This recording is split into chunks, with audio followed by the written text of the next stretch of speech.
when you ladies and gentlemen at home are talking about this to your friends, to your family, to your colleagues, arguing about it with your neighbors as you hoist your appeal to heaven flag up there, you have to remind them that this is not any way a clear-cut case against Steve Bannon. If anything, it's a clear-cut case against the January 6th committee. Remember, you had the weaponization of government.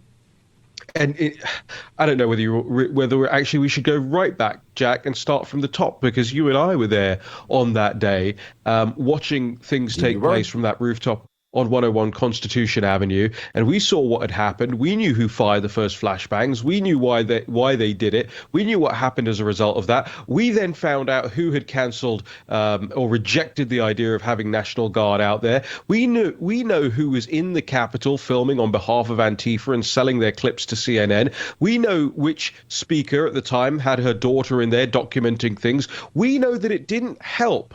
It didn't help. It hurt the people who were looking to certify the votes and have those scrutinized. It hurt that process. It didn't help the process of querying all of that. It helped the people who then locked down the Capitol, erected barriers for the next 2 months around my entire neighborhood, not just the Capitol, by the way, the entire neighborhood, had dozens of armed police, dozens of National Guard right on the street where I'm looking right now out of this window, right there, and militarized and locked down your nation's capital. You then had the lies that were told about Officer Sicknick. You then had the lies that were told about Ashley Babbitt.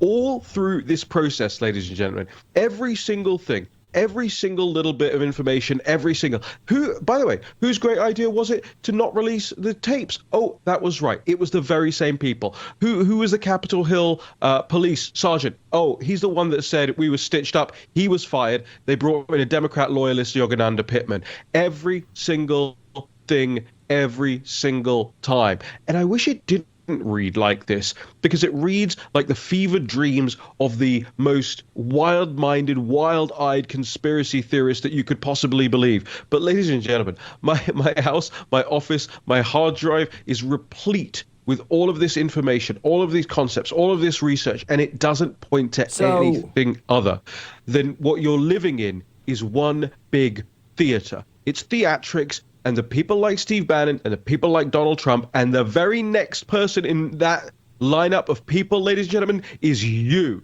You are being made to pay for it. You are being penalized for it.